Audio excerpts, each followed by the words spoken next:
지금 평양에서는 이 여자를 잡기 위해 혈안이 됐습니다. 최상위 1% 외교관이 한밤중 거리에서 흔적도 없이 사라졌기 때문입니다. 그녀의 가방엔 북한 정권이 숨겨온 금지된 낡은 종이가 들어 있었습니다. 총알이 빗발치는 사선을 넘는 순간 그녀가 마주한 건 잔혹한 배신이었습니다. 대체 종이에 적힌 충격적인 진실은 무엇일까요?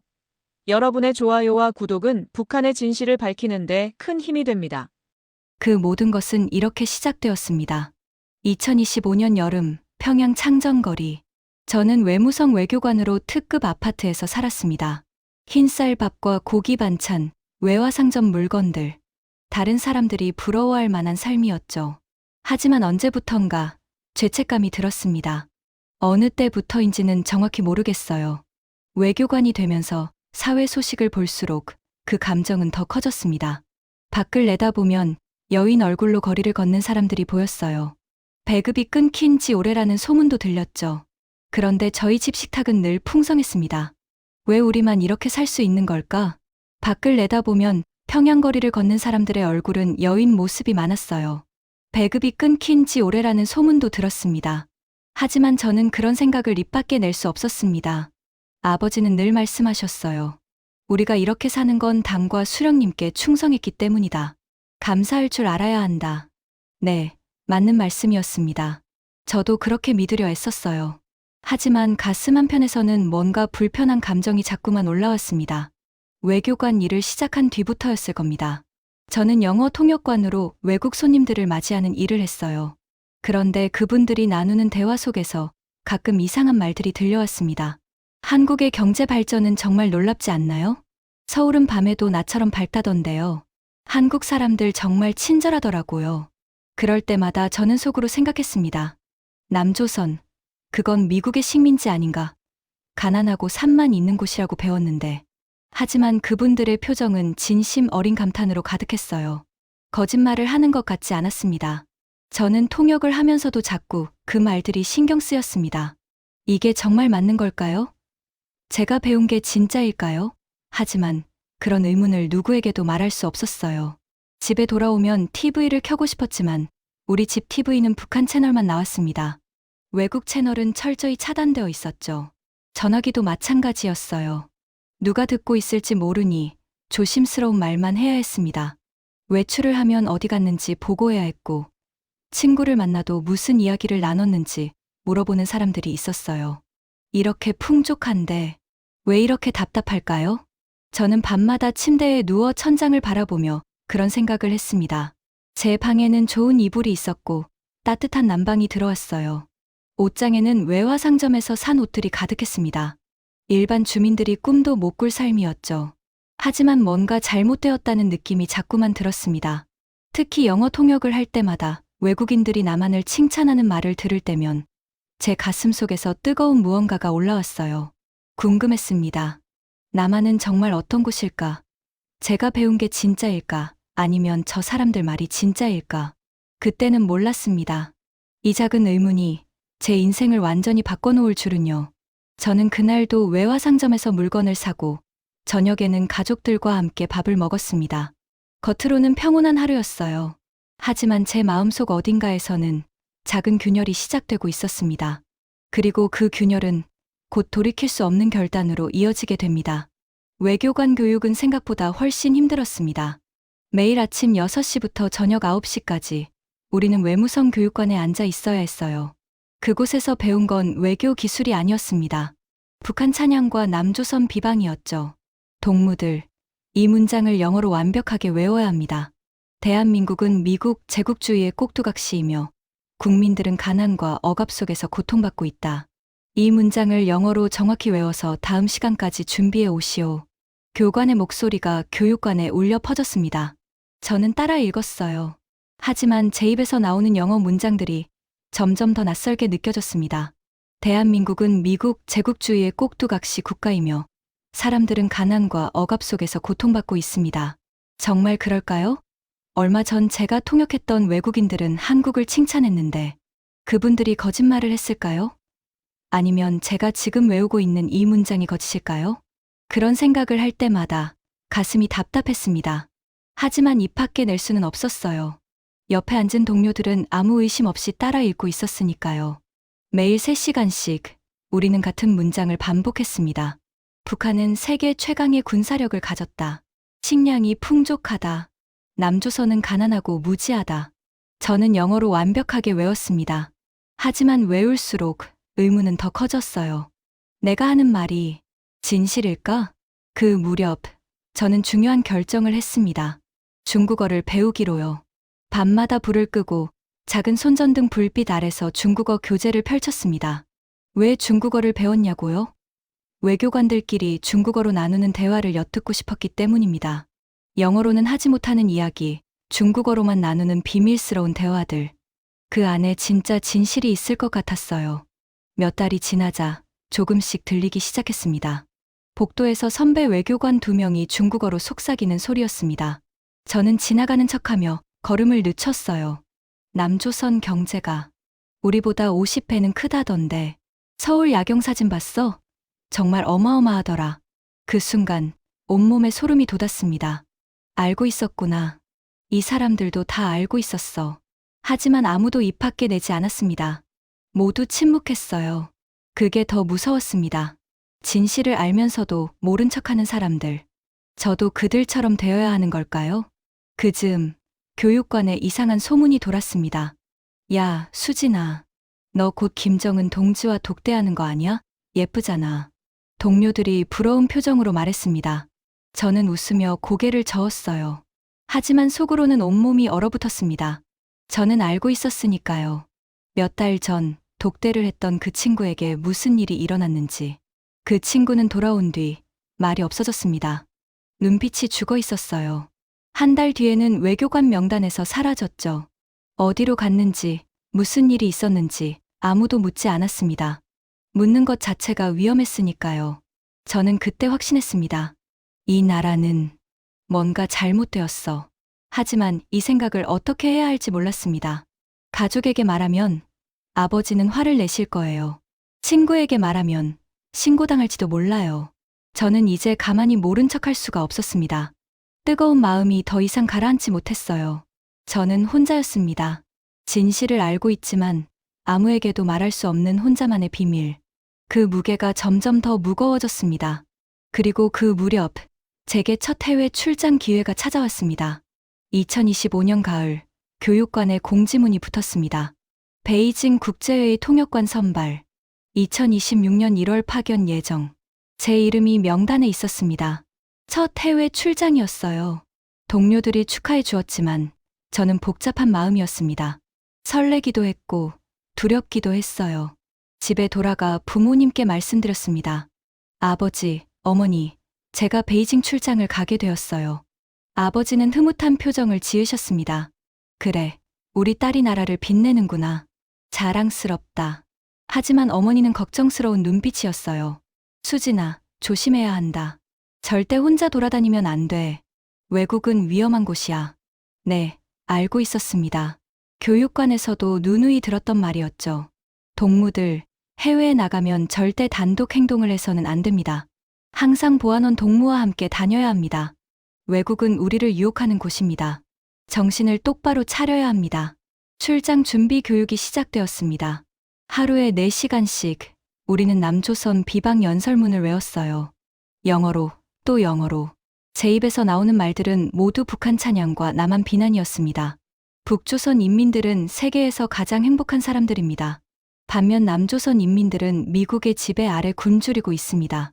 저는 그 문장을 외우면서 자꾸만 생각했습니다. 정말 그럴까? 제가 통역했던 외국인들은 한국을 칭찬했는데, 하지만 그런 생각을 할 수 없었습니다. 출장 전 마지막 교육 시간, 보안원이 우리 앞에 섰어요. 동무들, 명심하시오. 해외에서 우리의 임무는 단 하나입니다. 위대한 수령님과 우리 조국의 우월성을 세계에 알리는 것입니다. 만약 동요하는 자가 있다면 그는 말을 멈추고 우리를 둘러보았습니다. 그 침묵이 더 무서웠어요. 출장 날짜가 다가올수록 저는 더 혼란스러웠습니다. 밤마다 손전등을 켜고 중국어 교재를 펼쳤어요. 이제 제법 중국어를 알아들을 수 있었습니다. 어느 날 저녁, 선배 2명이 복도에서 중국어로 속삭였습니다. 저는 화장실 가는 척하며 천천히 걸었어요. 이번에 베이징 가면 조심해야 해. 요즘 남조선 뉴스가 자꾸 나오더라. 그러게. 경제 10위권이라던데. 말도 안 되는 거짓말이겠지. 하지만 중국 신문에도 나오던데? 자동차, 반도체, 쉿. 조용히 해. 들으면 큰일 나. 저는 그 자리에 멈춰 섰습니다. 심장이 빠르게 뛰었어요. 경제 10위권, 자동차, 반도체, 남조선이 머릿속이 복잡했습니다. 우리가 배운 건 남한은 가난하고 산만 있는 곳이라고 했어요. 교육도 못 받고 먹을 것도 없다고 했죠. 그런데 경제 10위권이라니 이게 정말 맞는 걸까요? 그날 밤 저는 잠을 이룰 수 없었습니다. 천장을 바라보며 생각했어요. 베이징에 가면 진실을 알 수 있을까? 출장이 일주일 앞으로 다가왔을 때 교육관에 또 다른 공지가 붙었습니다. 박수진 동무, 출장 귀국 후 김정은 동지와 독대 일정 예정. 그 공지문을 본 순간 온몸이 얼어붙었습니다. 동료들은 부러워했지만 저는 두려웠어요. 독대했던 그 친구의 죽은 눈빛이 자꾸 떠올랐습니다. 안 돼. 그렇게는 되고 싶지 않아. 그때부터였을 겁니다. 마음 한편에서 이상한 생각이 들기 시작한 건요. 만약에 말이야. 베이징에서 도망갈 수 있다면? 아니, 안 돼요. 그건 너무 위험한 생각이었습니다. 가족은요? 부모님은, 오빠는, 제가 도망치면 가족들이 어떻게 될지 뻔했어요. 정치범 수용소로 끌려갈 겁니다. 하지만 그 생각은 자꾸만 머릿속을 맴돌았습니다. 저는 이제 가만히 모른 척할 수가 없었어요. 뜨거운 마음이 더 이상 가라앉지 못했습니다. 출발 전날 밤, 어머니가 제 방으로 들어오셨습니다. 수진아, 엄마가 걱정돼서 그러는데 너 요즘 표정이 안 좋더라. 무슨 일 있니? 저는 고개를 저었습니다. 아니에요, 어머니. 그냥 출장 준비하느라 긴장돼서 그래요. 어머니는 제 손을 잡으셨어요. 우리 딸, 조심해서 다녀와라. 그리고 명심해라. 우리가 이렇게 사는 건 다 당과 수령님 덕분이야. 감사할 줄 알아야 해. 네, 어머니. 저는 대답했지만 가슴속은 복잡했습니다. 정말 그럴까요? 우리가 풍족하게 사는 건 당과 수령님 덕분일까요? 아니면 다른 사람들을 희생시킨 대가일까요? 그날 밤도 잠을 이룰 수 없었습니다. 이튿날 아침, 저는 가방을 챙겼습니다. 여권, 출장 서류, 영어 연설문, 그리고 작은 중국어 회화 수첩을 가방 깊숙이 넣었어요. 누구도 모르게요. 공항으로 가는 차 안에서 저는 창밖을 바라보았습니다. 평양거리, 대동강, 주체사상탑, 익숙한 풍경이 지나갔어요. 어릴 적 아버지와 산책하던 길, 학교 가던 길, 친구들과 웃던 거리. 모든 게 눈에 담겼습니다. 다시 돌아올 수 있을까? 아니, 무슨 생각을 하는 거죠? 저는 충성스러운 외교관입니다. 일주일 뒤면 다시 이곳으로 돌아올 거예요. 하지만 가슴속 깊은 곳에서는 다른 목소리가 속삭였습니다. 진실을 봐. 내 눈으로 직접 봐. 비행기가 이륙했습니다. 창밖으로 평양이 점점 작아졌어요. 저는 눈을 감았습니다. 이제 곧 제 인생이 완전히 바뀔 일주일이 시작됩니다. 베이징 수도 공항에 내렸을 때 저는 숨이 막힐 것 같았습니다. 공항이 이렇게 클 줄은 몰랐어요. 평양보다 10배는 큰 것 같았습니다. 하지만 주변을 둘러볼 수 없었습니다. 보안원이 바로 옆에 붙어 있었거든요. 동무, 딴 데 보지 말고 앞만 보고 걸으시오. 호텔에 도착했습니다. 그때 짐을 옮기던 직원이 제 가방을 떨어뜨렸어요. 보안원들이 황급히 서류를 주우러 가는 사이 저는 잠깐 혼자가 되었습니다. 그 순간 저는 주변을 둘러보았습니다. 로비 안쪽에서 한국말이 들렸어요. 가족인 것 같았습니다. 아버지, 어머니, 그리고 초등학생쯤 되어 보이는 아이 둘. 저는 숨을 죽이고 그들을 바라보았습니다. 옷차림이 너무 좋았어요. 평양의 고위 간부들이 입는 것보다 더 좋은 옷이었습니다. 아이들은 밝게 웃으며 뛰어다녔고 부모님은 여유롭게 대화하고 있었어요. 저 사람들이 일반 여행객이라고? 저는 믿을 수 없었습니다. 틀림없이 재벌이거나 고위 공무원일 거라고 생각했어요. 하지만 그들의 모습은 너무 평범했습니다. 특별해 보이지 않았어요. 그냥 행복한 가족이었습니다. 동무, 뭐 하시오? 보안원의 목소리에 화들짝 놀랐습니다. 저는 황급히 고개를 숙였어요. 죄송합니다. 서류가. 앞으로 조심하시오. 외부인과 눈도 마주치면 안 됩니다. 방으로 돌아왔습니다. 작은 방이었지만 깨끗했어요. 침대, 책상, 그리고 TV가 있었습니다. 저는 TV를 켜고 싶었습니다. 하지만 보안원이 바로 옆방에 있었어요. 들키면 큰일 났죠. 그날 밤은 참았습니다. 이틀째 되는 날, 회의가 끝나고 호텔로 돌아왔습니다. 저는 용기를 냈어요. 복도에서 중국인 청소 직원을 불렀습니다. 서툰 중국어로 조용히 말했죠. 저, TV 좀 연결해 주실 수 있나요? 중국 채널 보고 싶어요. 직원은 잠깐 저를 쳐다보더니 고개를 끄덕였습니다. 방으로 들어와 리모컨을 만지작거리더니 몇 개 채널을 풀어주었어요. 이제 됩니다. 조심하세요. 직원이 나가고 저는 문을 잠갔습니다. 손이 떨렸어요. 보안원이 언제 들어올지 모르니까요. 하지만 TV를 켜지 않을 수 없었습니다. 리모컨을 들었습니다. 채널을 돌렸어요. 그리고 한국 채널이 나왔습니다. 드라마였어요. 결혼식 장면이었습니다. 화면 속에는 거대한 예식장, 수백 명의 하객들, 화려한 꽃 장식이 있었어요. 신부는 하얀 드레스, 신랑은 멋진 양복, 사람들은 웃고 축하하고 행복해 보였어요. 이게 일반인 결혼식이라고? 평양 고위 간부 결혼식도 이 정도는 아니었어요. 그런데 화면 속은 너무 화려했습니다. 드라마는 계속 이어졌습니다. 신혼부부의 넓은 아파트, 큰 냉장고 안 가득한 음식, 주말에 자가용 타고 바다로 여행 가는 모습, 자유롭게 아무 감시도 없이 우리가 배운 게 전부 거짓이었구나. 가슴이 뛰었습니다. 너무 빠르게 뛰어서 숨쉬기가 힘들 정도였어요. 손이 떨렸습니다. 그때 복도에서 발소리가 들렸습니다. 저는 황급히 TV를 껐어요. 북한 채널로 돌리고 침대에 누웠습니다. 심장이 터질 것 같았어요. 노크 소리가 들렸습니다. 동무, 주무십니까? 보안원이었습니다. 저는 억지로 평온한 목소리를 냈어요. 네, 지금 쉬고 있습니다. 내일 일정 확인차 왔습니다. 문 좀 열어주시겠습니까? 문을 열었습니다. 보안원은 방 안을 둘러보았어요. TV를 쳐다보더니 고개를 끄덕였습니다. 북한 채널이 나오고 있었으니까요. 내일 아침 8시까지 로비로 내려오시오. 회의 준비해야 합니다. 네, 알겠습니다. 보안원이 나가고 저는 다시 문을 잠갔습니다. 그리고 침대에 주저앉았어요. 온몸이 떨렸습니다. 사흘째 되는 날, 호텔 로비에 중국 신문이 있었어요. 저는 슬쩍 펼쳤습니다. 일면 기사 대한민국, 세계 경제 10위권 유지, 자동차 생산 세계 5위, 반도체 1위. 뭐라고? 우리는 나만이 가난하다고 배웠어요. 미국에 의존해서 겨우 산다고요. 그런데 세계 경제 10위, 자동차, 반도체 세계 최고? 내가 배운 것과 너무 다르다. 동무, 신문 보지 마시오. 보안원이 신문을 낚아챘습니다. 외부 선전물에 현혹되면 안 됩니다. 저것들은 다 거짓말입니다. 정말 거짓말일까? 중국 신문인데, 우방국 신문인데. 그날 밤, 저는 다시 TV를 켰습니다. 소리를 최대한 낮추고요. 한국 뉴스가 나왔습니다. 서울 거리 풍경. 밤인데도 나처럼 밝았습니다. 빌딩마다 불빛, 거리 가득 자동차들. 사람들은 자유롭게 걸었어요. 카페에 앉아 커피 마시고 웃으며 대화하고 저는 눈물이 났습니다. 우리는 왜 이렇게 살지 못하는 걸까?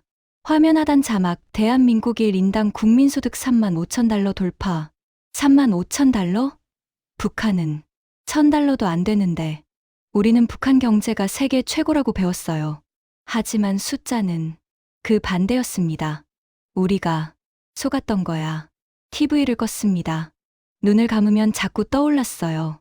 행복한 한국 가족들, 화려한 결혼식, 자유롭게 웃는 사람들. 왜 우리는 저렇게 살 수 없는 걸까? 넷째 날, 회의가 일찍 끝났습니다. 보안원이 잠깐 자리를 비운 사이, 저는 로비 소파에 앉아 있었어요. 그때 한국 관광객들이 지나갔습니다. 젊은 부부였어요. 아내는 임신 중인 것 같았고, 남편은 여행 가방을 끌고 있었습니다. 여보, 저녁에 뭐 먹을까? 한식당 갈까? 애기 때문에 한국 음식이 먹고 싶더라. 너무 평범한 대화였습니다. 하지만 저는 충격을 받았어요. 저 사람들, 임신했는데도 해외여행을? 북한에서는 상상도 못할 일이었습니다. 고위 간부라도 해외여행은 쉽지 않았고, 임신한 여성은 절대 불가능했어요. 그런데 저 평범한 부부는 자유롭게 여행을 다니고 있었습니다. 저는 그들의 뒷모습을 바라보았습니다. 그 속에서 자유가 보였어요. 우리가 일부라도 공부할 수 있게 해준 김정은이 그저 존경스러웠습니다. 감사했어요. 하지만 화면 속 사람들은 모두가 자유롭게 배우고 일하고 살고 있었습니다. 우리가 특별한 게 아니었어. 우리가 갇혀 있었던 거야. 다음 날 회의장에서 저는 통역을 했습니다. 북조선은 세계에서 가장 강력한 국가입니다. 인민들은 행복하게 살고 있습니다. 그 말을 할 때마다 가슴이 찢어졌어요. 거짓말. 나는 지금 거짓말을 하고 있어. 회의가 끝나고 화장실에서 거울을 보았습니다. 나는 도대체 누구지? 충성스러운 외교관, 거짓말쟁이. 그 순간 확신했습니다. 이대로는 못 살아. 이 거짓말 속에서는 못 살아. 이틀 뒤면 평양으로 돌아가야 했습니다. 그리고 김정은과 독대를 해야 했어요. 저는 그날 밤 침대에 누워 천장을 바라보았습니다. 지난 일주일이 주마등처럼 스쳐 지나갔어요. 행복한 한국 가족들, 화려한 결혼식, 밤에도 밝은 서울, 자유롭게 여행 다니는 사람들. 저들은 우리보다 행복해 보였어. 저는 이제 가만히 모른 척할 수가 없었습니다. 뜨거운 마음이 더 이상 가라앉지 못했어요. 결심했습니다. 다음 기회에 반드시 도망가자. 평양으로 돌아오는 비행기 안에서 저는 창밖만 바라보았습니다. 베이징에서 본 것들이 자꾸 떠올랐어요. 화려한 결혼식, 넘쳐나는 음식, 자유롭게 웃는 사람들. 그리고 중국 신문에서 본 충격적인 숫자들. 세계 경제 10위, 자동차 5위, 반도체 1위. 나만이 우리보다 훨씬 잘 사는 거였어. 옆자리 보안원이 물었습니다. 동무, 무슨 생각하십니까? 저는 황급히 고개를 돌렸어요. 아니에요. 그냥 평양이 보고 싶어서요. 그래야죠. 역시 조국이 최고입니다. 베이징은 번화하지만 평양만 한 곳은 없습니다. 저는 고개를 끄덕였습니다. 하지만 속으로는 생각했어요. 정말 그럴까? 정말 평양이 최고일까? 공항에 도착했습니다. 부모님과 오빠가 마중 나와 계셨어요. 어머니는 저를 꼭 안아주셨습니다. 우리 딸, 고생했다. 다치진 않았니? 네, 어머니. 저 괜찮아요. 집으로 돌아왔습니다. 익숙한 아파트, 익숙한 방, 익숙한 가구들. 하지만 뭔가 달라 보였어요. 더 작아 보이고, 더 낡아 보였습니다. 베이징에서 본 호텔 방이 우리 집보다 컸는데, 저녁 식사 자리에서 아버지가 물으셨습니다. 수진아, 출장은 어땠니? 제국주의자들의 추악한 모습을 많이 봤겠구나. 저는 숟가락을 들고 잠시 망설였습니다. 그리고 조심스럽게 말했어요. 아버지, 어머니. 제가 본 건 좀 달랐어요. 어머니가 걱정스러운 얼굴로 물으셨습니다. 뭐가 달랐는데? 중국에서 한국 사람들을 봤어요. 일반 관광객들이었는데 다들 행복해 보이고 잘 사는 것 같았어요. 그리고 중국 신문에서 봤는데 한국이 세계 경제 10위권이래요. 자동차, 반도체가 세계 최고 수준이라고. 아버지의 얼굴이 굳었습니다. 수진아, 그건 제국주의자들의 선전이다. 거짓말이야. 남조선은 가난하고 미국에 빌붙어 사는 곳이야. 내가 본 건 극소수 특권층일 뿐이고 신문은 다 조작된 거야. 하지만 아버지, 제가 본 사람들은 정말 평범한 가족들이었어요. 임신한 부부도 해외여행을 다니고 아버지가 큰 소리로 말씀하셨습니다. 됐다. 수진아, 내가 본 게 전부가 아니야. 넌 외부 선전에 현혹된 거야. 우리가 29년간 배운 게 거짓말이라는 거냐? 저는 고개를 숙였습니다. 더 이상 말할 수 없었어요. 어머니가 조용히 말씀하셨습니다. 수진아, 엄마 말 잘 들어. 그런 생각은 위험해. 내가 누구한테 잘못 말하면 우리 가족 모두 위험해진다. 알겠니? 네, 어머니. 그날 밤, 저는 제 방에서 울었습니다. 가족조차 제 말을 믿어주지 않았어요. 아니, 믿고 싶지 않았던 거겠죠. 진실을 받아들일 용기가 없었던 겁니다. 가족은 진실보다 안전을 선택했구나. 저는 혼자였습니다. 진실을 알고 있지만 나눌 사람이 아무도 없었어요. 이틀 뒤 외무성으로 복귀했습니다. 동료들이 반겨주었어요. 수진아, 출장 어땠어? 제국주의자들 못된 짓 많이 봤지? 저는 웃으며 대답했습니다. 네, 많이 배웠어요. 하지만 제 웃음은 진짜가 아니었습니다. 가면을 쓴 것 같았어요. 일주일 뒤 교육관에 공지가 붙었습니다. 박수진 동무, 김정은 동지와 독대 일정. 다음 주 금요일 오전 10시. 그 공지문을 본 순간 다리에 힘이 풀렸습니다. 동료들은 부러워했지만 저는 두려웠어요. 독대했던 친구는 어떻게 되었지? 그 친구를 마지막으로 본 게 벌써 반년 전이었습니다. 어디로 갔는지 살아있는지조차 몰랐어요. 집으로 돌아오는 길에 저는 장마당을 지나갔습니다. 사람들이 물건을 사고 팔고 있었어요. 중국산 과자, 중국산 옷, 중국산 생필품. 그때 한 아주머니가 중국에서 몰래 가져온 한국 라면을 팔고 있었습니다. 저는 하나 샀습니다. 집에 돌아와 끓여 먹었어요. 맛있었습니다. 북한 라면보다 훨씬 맛있었어요. 건더기도 많고 국물도 진했습니다. 이런 라면을 만드는 나라가 가난할 리 없잖아. 저는 그날 밤도 잠을 이룰 수 없었습니다. 며칠 뒤 복도에서 또 중국어 대화를 엿들었습니다. 두 선배 외교관이 속삭이고 있었어요. 이번에 중국 갔다 왔는데 중국 사람들도 인정하더라. 한국이 정말 잘 산다고. 그러게. 내가 베이징에서 한국 드라마 봤는데 일반 가정집이 우리 고위 간부 집보다 좋더라. 쉿. 조용히 해. 들키면 큰일 나. 저는 그 대화를 듣고 확신했습니다. 모두 알고 있어. 다들 진실을 알고 있어. 하지만 침묵하는 거야. 왜 침묵할까요? 두려워서. 가족이 위험해질까봐. 자신이 처벌받을까봐. 나도 계속 침묵해야 할까? 독대 날짜가 다가왔습니다. 사흘 전, 이틀 전, 하루 전. 저는 점점 더 불안했습니다. 잠을 잘 수 없었고 밥맛도 없었어요. 거울을 보면 얼굴이 창백했습니다. 독대 전날 밤 어머니가 제 방으로 들어오셨습니다. 수진아, 내일 조심해라. 김정은 동지 앞에서는 절대 이상한 소리 하면 안 된다. 알겠니?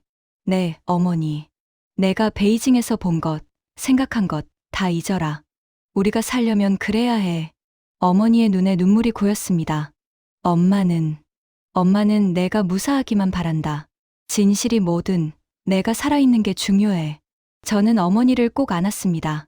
어머니도 아시는 거였어요. 진실을. 하지만 받아들일 용기가 없었던 겁니다. 독대 당일 아침, 저는 정장을 입고 거울을 보았습니다. 오늘 이후 나는 어떻게 될까? 독대 장소로 향했습니다. 경호원들이 가방을 검사하고 몸수색을 했습니다. 드디어 호출이 왔습니다. 문이 열렸습니다. 넓은 방, 큰 책상, 그리고 그분이 앉아 계셨습니다. 저는 고개를 깊이 숙였습니다. 경애하는 김정은 동지께 충성을 다하겠습니다. 고개 드시오. 저는 천천히 고개를 들었습니다. 그분이 저를 바라보고 계셨어요. 박수진 동무, 베이징 출장 수고했소. 보고 들으니 통역을 잘했다고 하던데. 감사합니다. 베이징에서 무엇을 보았소? 그 질문에 저는 숨이 멎는 것 같았습니다. 무엇을 대답해야 할까요? 진실을 말할까요? 아니면 거짓말을 할까요? 저는 조심스럽게 대답했습니다. 제국주의자들의 추악한 모습을 보았습니다. 하지만 우리 조국의 위대함을 더욱 느꼈습니다. 그분은 고개를 끄덕였습니다. 그래, 잘 봤소. 앞으로도 충성을 다하시오. 네, 감사합니다. 독대는 10분 만에 끝났습니다. 저는 밖으로 나왔어요. 다리가 후들거렸습니다. 나는 방금 거짓말을 했어. 진실을 숨겼어. 차를 타고 집으로 돌아오는 길, 저는 눈물이 났습니다. 제 자신이 너무 비겁하게 느껴졌어요. 그날 저녁, 가족들은 안도했습니다. 잘했다, 수진아. 무사히 끝나서 다행이다. 하지만 저는 다행이라고 생각하지 않았습니다. 저는 진실을 배신했으니까요. 그날 밤, 저는 결심했습니다. 이대로는 못 살아. 언젠가 반드시 이곳을 떠나야 해. 며칠 뒤 교육관에 또 공지가 붙었습니다. 태국 방콕 아시아 포럼 참석. 2026년 3월. 통역관 박수진. 그 공지문을 본 순간 제 심장이 빠르게 뛰기 시작했습니다. 이거다. 이게 마지막 기회야. 태국, 중국이 아닌 동남아시아. 그곳에서라면 한국 대사관으로 갈 수 있을지도 몰라요. 저는 그날부터 준비하기 시작했습니다. 밤마다 중국어와 영어를 공부했어요. 한국 대사관 위치를 외웠습니다. 지도를 보며 경로를 계획했어요. 몰래 돈을 모았습니다. 한 달이 지났습니다. 출장 날짜가 다가왔어요. 출발 일주일 전, 저는 부모님이 주무실 때 그분들의 얼굴을 오래 바라보았습니다. 어머니, 아버지, 미안해요. 제가 도망치면 부모님이 처벌받을 거란 걸 알고 있었습니다. 하지만 저는 선택해야 했어요. 저는 이제 가만히 모른 척할 수가 없었습니다. 뜨거운 마음이 더 이상 가라앉지 못했어요. 출발 전날 밤, 저는 작은 가방에 필요한 것들을 챙겼습니다. 여권, 돈, 한국 대사관 주소, 그리고 부모님께 편지를 썼습니다. 어머니, 아버지, 죄송합니다. 그리고 사랑합니다. 편지를 책상 서랍 깊숙이 넣었어요. 다음 날 아침, 공항으로 향했습니다. 이번에는 돌아오지 않을 거예요. 2026년 3월, 방콕 수완나품 공항에 도착했습니다. 뜨거운 열기가 저를 감쌌어요. 평양의 차가운 날씨와는 달랐습니다. 공항은 넓고 화려했어요. 사람들은 자유롭게 오가고 웃음소리가 들렸습니다. 하지만 저는 주변을 볼 수 없었습니다. 보안원 2명이 제 양옆에 붙어 있었거든요. 동무, 앞만 보고 걸으시오. 외부에 현혹되면 안 됩니다. 호텔로 가는 버스 안에서 저는 가방을 꼭 쥐었습니다. 가방 안에는 한국 대사관 주소가 적힌 작은 메모가 있었어요. 그리고 제가 모은 100달러. 오늘, 아니면 내일, 기회를 만들어야 해. 호텔에 도착했습니다. 평양 출발 전 제가 조사한 바로는 한국 대사관이 호텔에서 차로 20분 거리였어요. 택시를 타면 갈 수 있었습니다. 하지만 문제가 있었어요. 보안원들이 항상 저를 감시했습니다. 화장실 갈 때도, 식사할 때도, 잠잘 때도 혼자가 될 시간이 없었어요. 첫날 밤, 저는 침대에 누워 천장을 바라보았습니다. 어떻게 해야 하지? 어떻게 보안원들을 떼어놓고 도망갈 수 있을까? 심장이 빠르게 뛰었어요. 두렵고, 불안하고, 하지만 동시에 간절했습니다. 둘째 날, 회의가 있었습니다. 저는 통역을 했어요. 하지만 제 머릿속은 온통 탈출 계획뿐이었습니다. 언제 기회가 올까? 보안원들이 한눈 파는 순간이 있을까? 회의가 끝나고 점심시간이었습니다. 호텔 식당으로 갔어요. 보안원 2명이 제 양옆에 앉았습니다. 식사 중에 한 보안원이 전화를 받았습니다. 네, 알겠습니다. 지금 바로 가겠습니다. 그는 다른 보안원에게 말했어요. 잠깐 위층에 급한 일이 생겼어. 나 다녀올 테니까 박동무 잘 감시해. 알았어. 빨리 다녀와. 한 명이 자리를 떴습니다. 이제 보안원은 한 명뿐이었어요. 지금이 기회일까? 하지만 아니었습니다. 아직 한 명이 남아 있었고, 그는 저를 한시도 눈을 떼지 않고 바라보고 있었어요. 그날은 기회가 오지 않았습니다. 셋째 날 아침, 회의장으로 가는 길이었습니다. 호텔 로비에서 승합차를 기다리고 있었어요. 보안원 2명, 다른 외교관 3명, 그리고 저. 그때였습니다. 보안원 1명이 급히 화장실에 갔어요. 배탈이 난 것 같았습니다. 나머지 보안원은 다른 외교관들과 이야기하고 있었어요. 저는 잠깐, 아주 잠깐 그들의 시야에서 벗어났습니다. 지금이야. 저는 가방을 들고 로비 정문으로 걸었습니다. 천천히, 자연스럽게. 뛰면 안 돼요. 뛰면 들킬 겁니다. 로비를 나섰습니다. 호텔 정문 밖. 택시들이 줄지어 서 있었어요. 저는 첫 번째 택시로 다가갔습니다. 택시 기사가 웃으며 문을 열어주었어요. 어디 가시나요? 저는 떨리는 목소리로 영어로 말했습니다. 한국 대사관. 가주세요. 기사는 잠깐 저를 쳐다보았습니다. 그리고 고개를 끄덕였어요. 네, 알겠습니다. 저는 택시에 올랐습니다. 문을 닫았어요. 택시가 출발하려는 순간, 동무, 박수진 동무. 뒤에서 고함 소리가 들렸습니다. 보안원이었어요. 그가 호텔에서 뛰어나오고 있었습니다. 멈춰. 저 차를 멈춰. 저는 택시 기사를 바라보았습니다. 기사도 뒤를 돌아보았어요. 그리고 저를 보았습니다. 저는 울먹이며 말했습니다. 제발, 제발요. 저 탈북 하고 싶어요. 한국 대사관. 눈물이 쏟아졌습니다. 기사는 잠깐 망설였어요. 뒤에서는 보안원이 다가오고 있었습니다. 기사가 결단을 내렸습니다. 알았어요. 붙잡으세요. 악셀을 밟았습니다. 택시가 쏜살같이 출발했어요. 뒤를 돌아보니 보안원이 다른 택시를 잡으려고 하고 있었습니다. 추격이 시작된 거예요. 기사님, 제발 빨리 가주세요. 걱정 마세요. 제가 최선을 다하겠습니다. 택시는 방콕 거리를 질주했습니다. 차들 사이를 빠르게 빠져나갔어요. 저는 뒤를 계속 돌아보았습니다. 검은색 택시 한 대가 저희를 쫓아오고 있었어요. 보안원들이었습니다. 기사님, 저 차가 저를 쫓아오고 있어요. 알았어요. 걱정 마세요. 기사는 골목으로 빠졌습니다. 좁은 길로, 또 좁은 길로. 저는 손잡이를 꼭 쥐었어요. 심장이 터질 것 같았습니다. 제발, 제발 따돌려 주세요. 몇 분이 지났을까요? 뒤를 보니 검은 택시가 보이지 않았어요. 없어졌습니다. 따돌렸어요. 기사가 안도의 한숨을 쉬었습니다. 다행이네요. 이제 곧 대사관입니다. 저는 눈물을 닦았습니다. 손이 떨렸어요. 믿을 수 없었습니다. 정말 도망치고 있다는 게. 10분쯤 지나서 택시가 큰 건물 앞에 멈췄습니다. 여기가 한국 대사관입니다. 저는 창밖을 보았어요. 건물에 태극기가 걸려 있었습니다. 태극기. TV로만 보던 그 깃발이 눈앞에 있었어요. 감사합니다, 기사님. 정말, 정말 감사합니다. 저는 가방에서 100달러를 꺼내 기사에게 드렸습니다. 제가 가진 전부였어요. 아니에요. 이건 너무 많아요.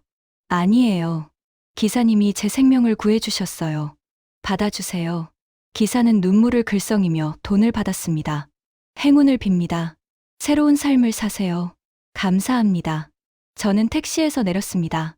대사관 정문까지는 50m쯤 떨어져 있었어요. 저는 걷기 시작했습니다. 한 걸음, 두 걸음. 그때 뒤에서 차 소리가 들렸습니다.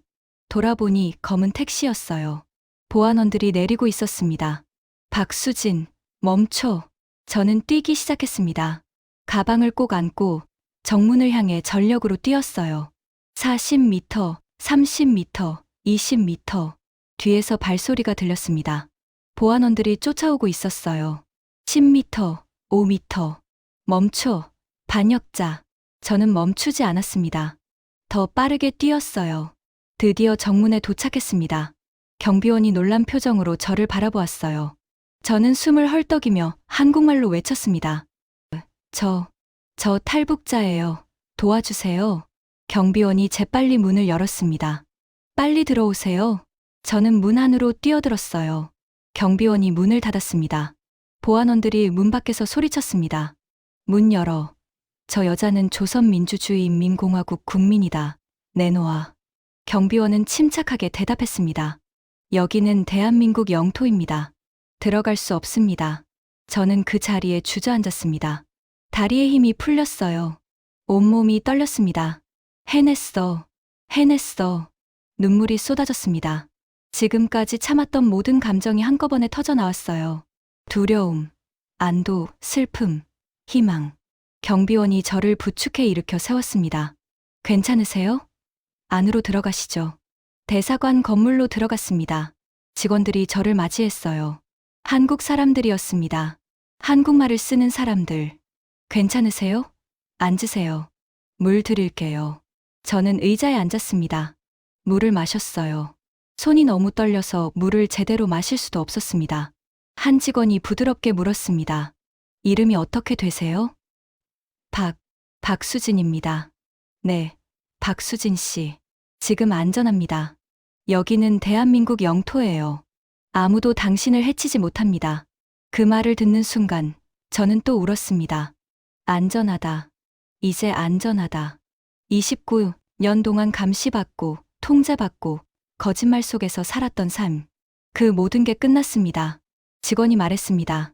며칠 안에 한국으로 보내드릴게요. 잠시만 기다려주세요. 감사합니다. 정말 감사합니다. 그날 밤 대사관 숙소에서 잠을 잤습니다. 편안한 침대였지만 잠이 오지 않았어요. 창밖을 보니 별이 보였습니다. 같은 하늘, 같은 별. 하지만 지금은 다르게 느껴졌어요. 나는 이제 자유야. 부모님 생각이 났습니다. 지금쯤 제가 도망친 걸 아셨을 거예요. 얼마나 놀라셨을까요? 그리고 얼마나 처벌받으실까요? 가슴이 아팠습니다. 하지만 후회하지 않았어요. 어머니, 아버지, 언젠가 통일이 되면 다시 만나요.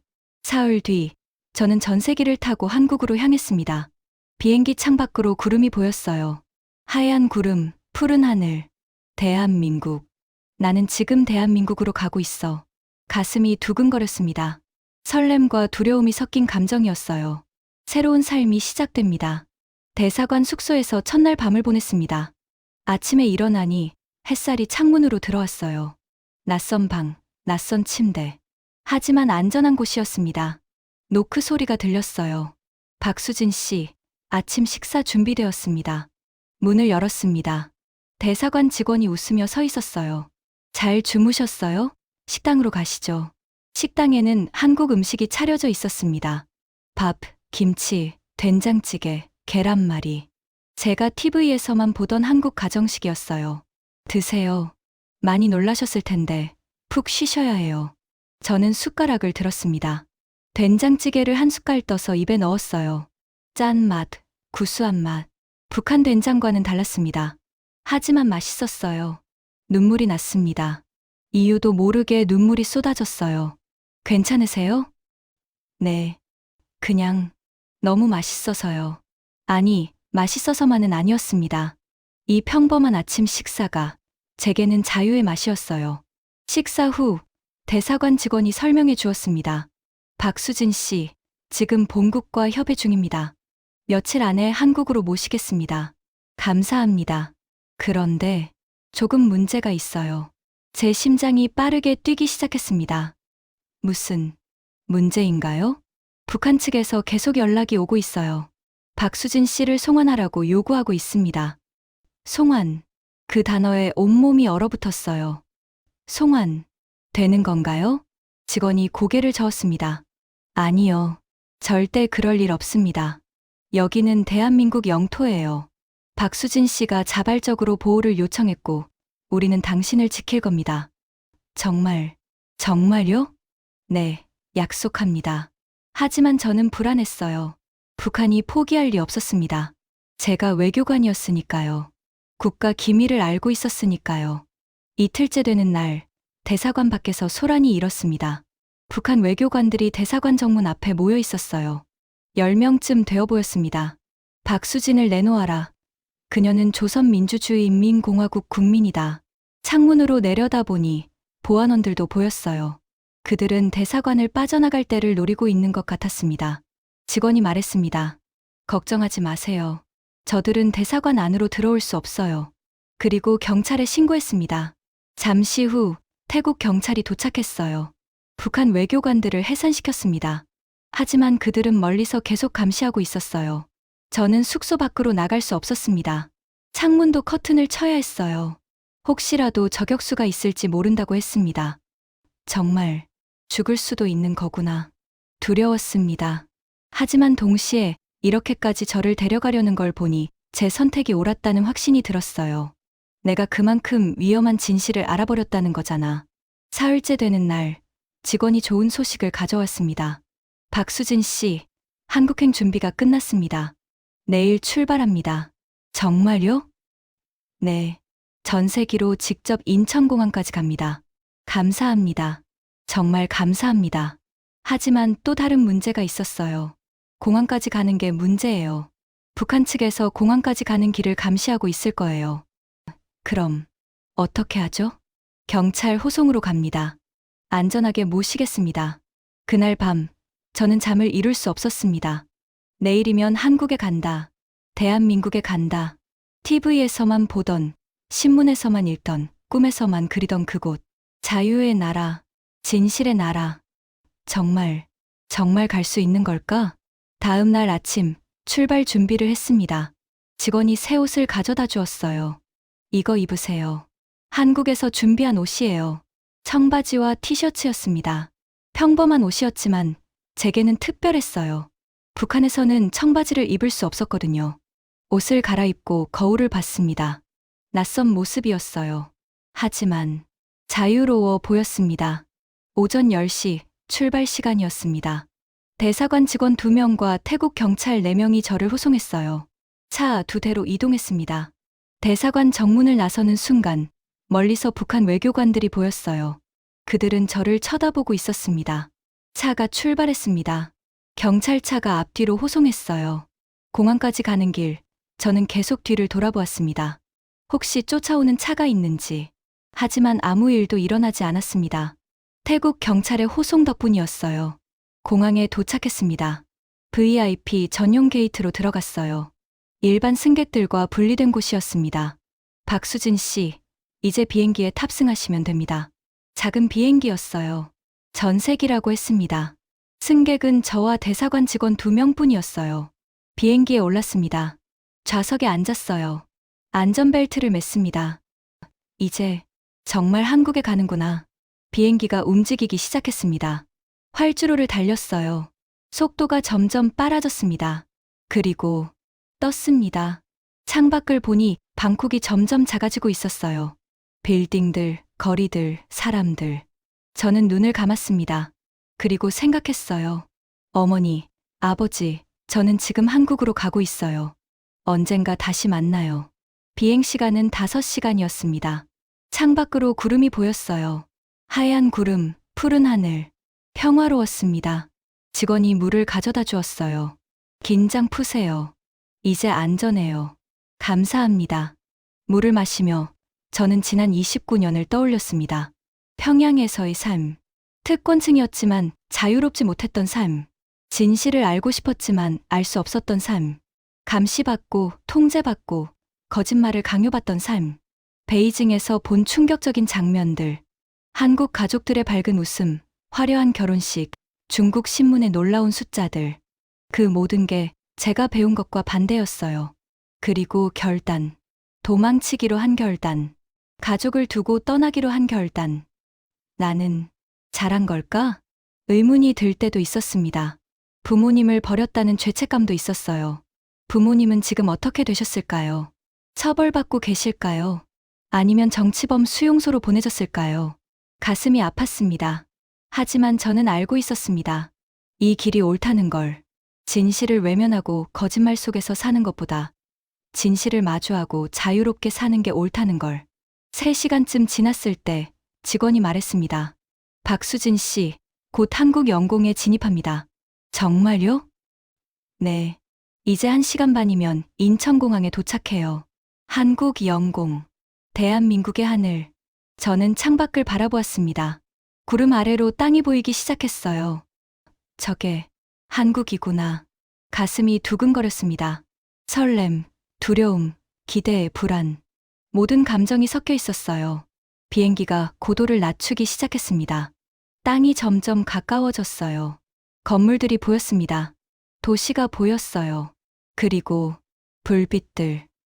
저게 서울인가요? 아니요, 인천이에요. 서울은 저쪽입니다. 직원이 가리킨 곳을 보니 더 많은 불빛들이 보였어요.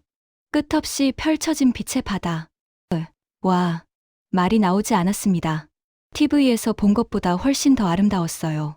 비행기가 착륙 준비를 했습니다. 고도가 더 낮아졌어요. 공항이 보였습니다. 거대한 건물, 수많은 비행기들. 그리고 착륙했습니다. 바퀴가 땅에 닿는 순간 저는 눈물이 났어요. 도착했어. 대한민국에. 내가 꿈꾸던 곳에. 비행기가 천천히 멈췄습니다. 엔진 소리가 작아졌어요. 안전벨트 표시등이 꺼졌습니다. 저는 안전벨트를 풀었어요. 손이 떨렸습니다. 문이 열렸습니다. 찬 공기가 들어왔어요. 한국의 공기, 자유의 공기. 저는 천천히 일어났습니다. 가방을 들었어요. 그리고 비행기 문 쪽으로 걸었습니다. 계단을 내려갔습니다. 1걸음, 2걸음. 그리고 땅을 밟았습니다. 대한민국의 땅. 저는 그 자리에 주저앉아 땅을 만졌어요. 차가운 땅이었지만 따뜻하게 느껴졌습니다. 나는 자유로워졌어. 직원이 저를 부축해 일으켜 세웠습니다. 박수진 씨, 환영합니다. 대한민국에 오신 걸 환영합니다. 저는 고개를 들어 주변을 바라보았어요. 공항 건물, 불빛들, 오가는 사람들. 모든 게 꿈만 같았습니다. 하지만 꿈이 아니었어요. 현실이었습니다. 저는 이제 자유입니다. 공항에서 차를 탔습니다. 정부 차량이었어요. 직원 2명이 저와 함께 탔습니다. 박수진 씨, 지금부터 하나원으로 갑니다. 거기서 교육을 받으시게 될 거예요. 하나원이 뭔가요? 탈북민들이 한국 사회에 적응할 수 있도록 도와주는 곳이에요. 걱정하지 마세요. 좋은 곳입니다. 차가 출발했습니다. 저는 창밖을 바라보았어요. 공항을 나서니 고속도로가 나왔습니다. 넓은 도로, 수많은 차들. 모두 빠르게 달리고 있었어요. 이 많은 차들이 다 개인 차량이라고? 북한에서는 자가용을 가진 사람이 거의 없었어요. 고위 간부 중에서도 극소수만 차를 가지고 있었죠. 그런데 여기는 차들이 끝없이 이어져 있었습니다. 시간이 지나자 해가 지기 시작했어요. 저는 북한에서 배운 대로 생각했습니다. 곧 어두워지겠구나. 남한은 전기가 부족하다고 했으니까 밤이 되면 으슥한 산골처럼 어두울 거야. 하지만 해가 완전히 지자 제가 본 것은 충격 그 자체였습니다. 불빛이었어요. 수많은 불빛들. 빌딩마다 불이 켜져 있었고 거리마다 가로등이 환하게 빛났습니다. 간판들이 형형색색으로 빛나고 있었어요. 아파트마다 창문에 불이 들어와 있었습니다. 저게 뭔가요? 직원이 웃으며 대답했습니다. 서울이에요. 밤 풍경이 아름답죠? 하지만 낮보다 밝은데요? 그렇죠. 서울은 밤에도 이렇게 밝아요. 저는 말문이 막혔습니다. 우리가 배운 건 남한은 전기가 부족하다고 했어요. 밤이 되면 깜깜하고 사람들은 촛불을 켜고 산다고 했습니다. 하지만 지금 제가 보고 있는 건 낮보다 더 밝은 밤이었어요. 이게 정말 남한이야? 이게 우리가 가난하다고 배운 그곳이야? 차는 계속 달렸습니다. 불빛에 바다를 헤쳐나가는 것 같았어요. 그때 앞쪽에 큰 건물이 보였습니다. 저기 보이는 게 숭례문이에요. 숭례문. TV에서 본 적 있었어요. 북한 뉴스에서 남조선의 낡은 유물이라고 비웃던 그 문. 하지만 실제로 본 숭례문은 아름다웠습니다. 조명을 받아 환하게 빛나고 있었어요. 주변에는 현대식 빌딩들이 서 있었고 사람들이 오가고 있었습니다. 저는 한없이 그 문을 바라보았습니다. 여기가 정말 우리나라구나. 같은 민족이 사는 곳이구나. 눈물이 났어요. 슬픔도 기쁨도 아닌 복잡한 감정이었습니다. 차는 서울을 빠져나가 경기도로 향했습니다. 1시간쯤 달렸을까요? 곧 도착합니다. 하나원이 보였어요. 큰 건물이었습니다. 정문에는 경비원이 서 있었어요. 차가 멈췄습니다. 저는 내렸어요. 박수진 씨, 환영합니다. 안으로 들어가시죠. 건물 안으로 들어갔습니다. 깨끗하고 따뜻했어요. 직원이 저를 안내했습니다. 여기서 사흘 동안 기본검사와 상담을 받으시고 그 다음부터 정식 교육이 시작됩니다. 네, 알겠습니다. 제 방으로 안내받았습니다. 문을 열었어요. 그 순간 저는 숨이 멎는 것 같았습니다. 깨끗한 침대, 책상, 옷장, 개인 화장실, TV, 에어컨까지. 이게 제 방인가요? 네, 박수진 씨 개인 방이에요. 저는 믿을 수 없었습니다. 평양 고위 간부 때도 이렇게 좋은 방은 아니었어요. 식사는 1층 식당에서 하루 3끼 제공되고 간식도 있어요. 3끼요? 매일? 네, 당연하죠. 북한에서는 고위 간부라도 하루 3끼가 보장되지 않았어요. 일반 주민들은 하루 한 끼도 힘들었고요. 직원이 나가고 저는 혼자 남았습니다. 침대에 앉아 주변을 둘러보았어요. 그리고 울었습니다. 이게 탈북자 대우라고? 북한에서는 탈북자들을 비난했어요. 배신자, 반역자라고 했죠. 탈북하면 비참하게 산다고, 남한에서 거지가 된다고 했습니다. 하지만 지금 제가 받고 있는 대우는 평양 고위 간부 때보다 더 좋았어요. 저는 화장실로 갔습니다. 수도꼭지를 틀었어요. 깨끗한 물, 뜨거운 물, 샤워를 했습니다. 북한에서는 겨울에 뜨거운 물로 샤워하는 게 쉽지 않았는데 침대에 누웠습니다. 폭신한 이불, 부드러워. 그리고 잠이 들었어요. 29년 만에 처음으로 안전하다고 느끼며 잔 밤이었습니다. 다음 날 아침 식당으로 갔습니다. 다른 탈북민들도 있었어요. 음식이 차려져 있었어요. 밥, 국, 반찬, 과일, 우유. 마음껏 드세요. 저는 밥을 먹었습니다. 맛있었어요. 이게 정말 무료라고? 식사 후 상담실로 갔습니다. 상담사 선생님이 계셨어요. 박수진 씨, 앉으세요. 편하게 이야기 나눠요. 네. 여기 오시느라 많이 힘드셨죠? 그 말에 눈물이 났습니다. 지금까지 참았던 모든 감정이 터져 나왔어요. 네. 너무 힘들었어요. 선생님은 조용히 제 이야기를 들어주셨어요. 평양에서의 삶, 베이징에서 본 충격, 탈북 결심, 방콕 도주. 1시간 넘게 이야기했습니다.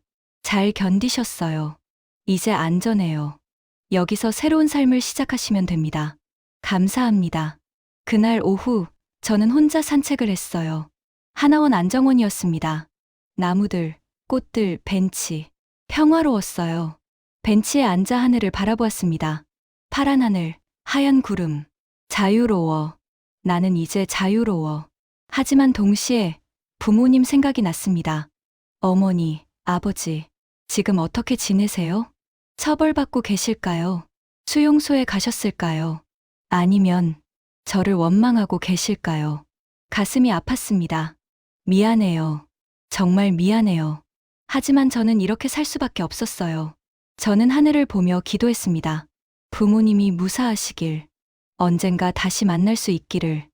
며칠이 지났습니다. 하나원에서 교육을 받기 시작했어요. 한국 사회에 대해 배웠습니다. 민주주의, 시장경제, 법률, 문화. 모든 게 새로웠어요. 북한과는 완전히 달랐습니다. 특히 충격적이었던 건 인터넷이었어요. 이걸로 뭐든지 검색할 수 있어요. 저는 떨리는 손으로 북한 경제를 검색했습니다. 북한 1인당 국민소득, 남한의 30분의 1. 북한 경제 규모, 경기도 하나 수준. 우리가 얼마나 속았던 거야. 저는 그날부터 매일 공부했어요. 진짜 세상에 대해. 그리고 확신했습니다. 내 선택이 옳았어. 나는 진실을 선택했어. 2달 뒤, 하나원 교육이 끝났습니다. 이제 사회로 나가야 했어요. 정착금을 받았고, 작은 원룸을 얻었습니다. 새로운 삶이 시작되었어요. 가끔, 저는 숭례문을 보러 갑니다. 그리고 한없이 바라봐요. 처음 한국에 왔을 때, 차 안에서 봤던 그 문. 그 순간의 감동을 잊지 않기 위해서, 저는 지금도 매일 북한에 계신 부모님을 생각합니다.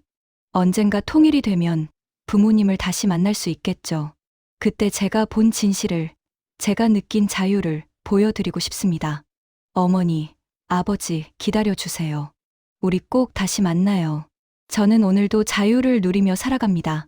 감사하며, 희망하며, 기도하며, 대한민국에서. 저녁인데도 낮보다 밝은 서울을 그녀는 차 안에서 눈물로 바라봤습니다. 같은 하늘 아래 누군가는 자유를 위해 모든 것을 걸어야 했습니다. 그래서 탈북의 길 끝에 서 있는 당신을 진심을 담아 응원합니다. 함께 해주셔서 감사합니다.